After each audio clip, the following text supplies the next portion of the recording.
Hello നമസ്കാരം, രഞ്ജിത്ത്. ഇന്ന് നമ്മൾ സംസാരിക്കാൻ പോകുന്നത് ഒരു ഗ്ലോബൽ ബ്രാൻഡിനെ കുറിച്ചാണ്. ഗ്ലോബൽ ബ്രാൻഡ് എന്ന് പറയുമ്പോൾ നിങ്ങൾക്ക് അറിയാവുന്ന ഒരു ബ്രാൻഡായിരിക്കും, ഫേർണിച്ചർ ബ്രാൻഡാണ്. ഇതിൻ്റെ പേര് ഐക്കിയ എന്നാണ്. പല സ്ഥലങ്ങളിലും ഐക്കിയ എന്ന് പ്രൊനൗൺസ് ചെയ്യാറുണ്ട്, ചില സ്ഥലങ്ങളിൽ ഇക്കിയ എന്നാണ് പ്രൊനൗൺസ് ചെയ്യുന്നത്. എന്തായാലും ഐക്കിയ എല്ലാ സ്ഥലങ്ങളിലേക്കും വ്യാപിച്ചുകൊണ്ടിരിക്കുന്നു, എല്ലാ കൺട്രീസിലേക്കും വരുന്നു. ബാംഗ്ലൂരിലൊക്കെ വലിയ ഐക്കിയ വന്നിട്ടുണ്ട്. ഞാൻ കഴിഞ്ഞ ദിവസം മസ്കറ്റിൽ പോയപ്പോൾ മസ്കറ്റിൽ വലിയ ഒരു ഐക്കിയ ഷോറൂം ലുലുവിനടുത്തായിട്ട് വന്നിട്ടുണ്ട്. മസ്കറ്റിലുള്ള ആൾക്കാർക്ക് പെട്ടെന്ന് കണക്ട് ചെയ്യാൻ പറ്റും. എങ്ങനെയാണ് ഐക്കിയ ഇത്രയും സ്ട്രോങ് ആയിട്ടുള്ള ഒരു ഗ്ലോബൽ ബ്രാൻഡായി മാറിയത്? പെർട്ടിക്കുലർലി ഫേർണിച്ചർ എന്ന് പറയുന്ന കാറ്റഗറിയിൽ. നമുക്കറിയാം, നമ്മുടെ നാട്ടിലൊക്കെ ഫേർണിച്ചർ ബ്രാൻഡുകൾ ഉണ്ടാവും, ഫേർണിച്ചർ ഷോപ്പുകൾ ഉണ്ടാവും. പ്രത്യേകിച്ചും ഞാൻ ഫർണിച്ചറുകളുടെ ഒരു നാട്ടിൽ നിന്ന് വരുന്ന ആളാണ്. തൃശ്ശൂരുള്ള ചെവൂർ എന്ന് പറയുന്നത് ഫേർണിച്ചറിൻ്റെ ഒരു സ്ഥലമാണ്, ഒരു ഹബ്ബാണ്. അതിനടുത്താണ് എൻ്റെ വീടുള്ളത്. അപ്പോൾ ഫേർണിച്ചർ നിർമ്മാണശാലകളും മാനുഫാക്ചറിങ് യൂണിറ്റ്സും ഒക്കെ ഞാൻ ഒരുപാട് കണ്ടിട്ടുണ്ട്, റീറ്റെയിലേഴ്സിനെയൊക്കെ കണ്ടിട്ടുണ്ട്. അപ്പോൾ എന്തുകൊണ്ടാണ് ഇത്തരത്തിലുള്ള ആളുകൾക്ക് ബ്രാൻഡുകളാവാൻ പറ്റാതെ പോകുന്നു, എന്നാൽ ഒരു മൾട്ടിനാഷണൽ ആയിട്ടുള്ള ഐക്കിയ നമ്മുടെ എല്ലാം അടുത്തേക്ക് വരുന്നു, നമ്മളെല്ലാം അവിടെ നിന്ന് പർച്ചേസ് ചെയ്യുന്നു? 4 പ്രധാനപ്പെട്ട പോയിന്റുകളാണ് ഞാൻ ഡിസ്കസ് ചെയ്യാൻ ആഗ്രഹിക്കുന്നത്. ഏറ്റവും ആദ്യത്തെ പോയിന്റ് അവരുടെ ഒരു ഇന്നോവേഷനാണ്. അതായത് ഫ്ലാറ്റ് പാക്കിങ്ങും സെൽഫ് അസംബ്ലി കോൺസെപ്റ്റുമാണ് അവരുടെ പ്രത്യേകത. അതായത് നമുക്ക് ഫേർണിച്ചറിൻ്റെ ഏറ്റവും വലിയ പ്രശ്നം എന്താ? നമ്മളിപ്പോൾ ഒരു സോഫ സെറ്റ് മേടിച്ചാൽ അത് ട്രാൻസ്പോർട്ട് ചെയ്യുക എന്ന് പറയുന്നത് അത്ര എളുപ്പമുള്ള പരിപാടിയല്ല. വലിയ സംവിധാനങ്ങളുണ്ടാക്കി, വലിയ വാഹനങ്ങളുണ്ടാക്കി അത് ട്രാൻസ്പോർട്ട് ചെയ്ത് വരുമ്പോഴേക്കും സാധനത്തിൻ്റെ തന്നെ പൈസ ഏകദേശം ട്രാൻസ്പോർട്ടേഷനുമാവും എന്നുള്ളതാണ് ഭീകരത. ഇതിന് പകരമായി അവർ അസംബിൾ ചെയ്യാൻ പറ്റുന്ന തരത്തിൽ, അല്ലെങ്കിൽ ഇതിനെ പല ഭാഗങ്ങളാക്കി മാറ്റാൻ പറ്റുന്ന തരത്തിലേക്ക് ഫേർണിച്ചറിനെ ഡിസൈൻ ചെയ്തു. മാത്രമല്ല, മിക്ക പാർട്ടുകളും സ്റ്റാൻഡേർഡൈസ്ഡ് ആക്കി, അതുപോലെ തന്നെ ഫ്ലാറ്റ് ആക്കുകയും ചെയ്തു. ഫ്ലാറ്റ് ആക്കി കഴിഞ്ഞാലുള്ള മെച്ചം, പാക്ക് ചെയ്യാൻ വളരെ എളുപ്പമാണ്. റെക്റ്റാങ്കിൾ ആയിട്ടുള്ള ബോക്സിൽ ഇതിനെ സ്റ്റാക്ക് ചെയ്ത് വെക്കാം. അങ്ങനെ ബോക്സുകളായിട്ടാണ് പലപ്പോഴും ഐക്കിയ ഫർണിച്ചർ നമ്മളുടെ അടുത്തേക്ക് ഡെലിവർ ചെയ്യപ്പെടുന്നത്. നമുക്ക് തന്നെ വളരെ ഈസി ആയിട്ട് ഫിറ്റ് ചെയ്യാൻ പറ്റുന്ന തരത്തിലുള്ള, അസംബിൾ ചെയ്യാൻ പറ്റുന്ന തരത്തിലുള്ള കൃത്യമായിട്ടുള്ള ഇൻസ്ട്രക്ഷൻ മാനുവലും പിക്ചറോട് കൂടി ഡെമോൺസ്ട്രേഷനൊക്കെ വെച്ചുകൊണ്ടുള്ള മാനുവലും വെച്ചിട്ടുണ്ടാവും. നമുക്ക് ഈസി ആയിട്ട് അസംബിൾ ചെയ്യുകയും ചെയ്യാം. ചുരുക്കി പറഞ്ഞാൽ ട്രാൻസ്പോർട്ടേഷൻ വളരെ ഈസി ആക്കുകയും സ്റ്റാൻഡർഡൈസ്ഡ് ആയിട്ടുള്ള രീതിയിലേക്ക് ഈ ഫേർണിച്ചർ രീതികളെ മാറ്റുകയും ചെയ്തു എന്നുള്ളതാണ് ഐക്കിയ കൊണ്ടുവന്ന ഏറ്റവും വലിയ മാറ്റം.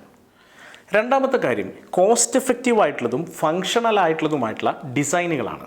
കോസ്റ്റ് എഫക്റ്റീവ്നെസ് എന്ന് പറയുമ്പോൾ സ്റ്റാൻഡർഡൈസ്ഡ് ആയിട്ടുള്ള പാർട്ടുകളായതുകൊണ്ട് തന്നെ മാസ് പ്രൊഡക്ഷനാണ് ഇവർ ചെയ്യുന്നുണ്ടാവുക.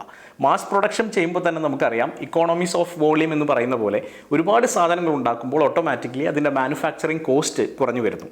അങ്ങനെ വരുമ്പോൾ നമുക്ക് ഒരു എൻഡ് കസ്റ്റമറിന് കിട്ടുന്ന വിലയും കുറയും എന്നുള്ളത് പരമാർത്ഥമായിട്ടുള്ള കാര്യമാണ്. അങ്ങനെയാണ് മാസ് പ്രൊഡക്ഷനിലൂടെ സ്റ്റാൻഡർഡൈസ്ഡ് ആയിട്ടുള്ള പാർട്സ് പ്രൊഡ്യൂസ് ചെയ്യുന്നതിലൂടെ ഇവർ കോസ്റ്റ് കുറച്ചത്.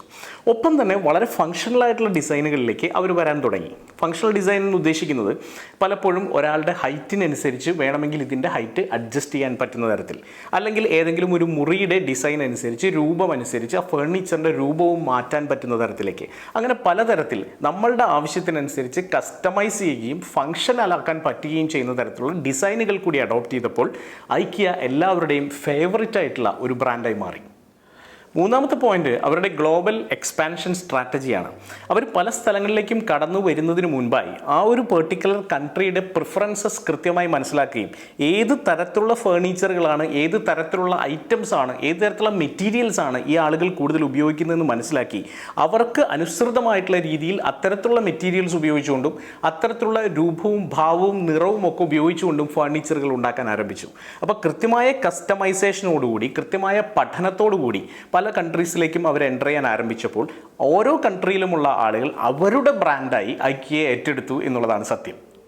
അടുത്തത് വളരെ ഇന്നോവേറ്റീവ് ആയിട്ടുള്ള ഒരു റീറ്റെയിൽ എക്സ്പീരിയൻസ് ആണ്. പലപ്പോഴും റീറ്റെയിൽ ഷോപ്പുകളുടെ ഭാവിയെക്കുറിച്ചൊക്കെ ആളുകൾ ചർച്ച ചെയ്യുന്നത് കാണാം. ഐക്കിയ നമ്മൾ കണ്ടു പഠിക്കേണ്ട ഒരു റീറ്റെയിൽ എക്സ്പീരിയൻസ് തന്നെയാണ്. കാരണം ഇനി റീറ്റെയിൽ ഷോപ്പുകൾ പ്രൊവൈഡ് ചെയ്യേണ്ടത് വണ്ടർഫുൾ ആയിട്ടുള്ള ഒരു അനുഭൂതിയാണ്, അല്ലെങ്കിൽ എക്സ്പീരിയൻസ് ആണ്. അവിടേക്ക് കടന്നു ചെല്ലുമ്പോൾ വിശാലമായ ഷോറൂമുകളും അതിൻ്റെ ഒപ്പം തന്നെ നമുക്ക് നമ്മളുടെ വീട്ടിലോ റൂമിലോ ഒക്കെ ഇരിക്കുന്ന ഒരു പ്രതീതിയും ഒക്കെ ഉണ്ടാക്കാൻ പറ്റുന്ന തരത്തിലേക്ക്, എക്സ്പീരിയൻസ് ചെയ്യാൻ പറ്റുന്ന തരത്തിലേക്ക് റീറ്റെയിൽ സ്റ്റോറുകളെ അറേഞ്ച് ചെയ്തിരിക്കുന്നു.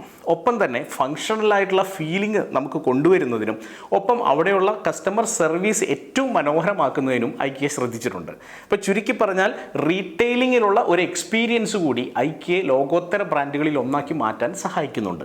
ഈ 4 പ്രധാനപ്പെട്ട കാര്യങ്ങളാണ് ഐക്കിയ കണ്ടിന്യൂസ് ആയി ഫോക്കസ് ചെയ്തുകൊണ്ടിരിക്കുന്നത്.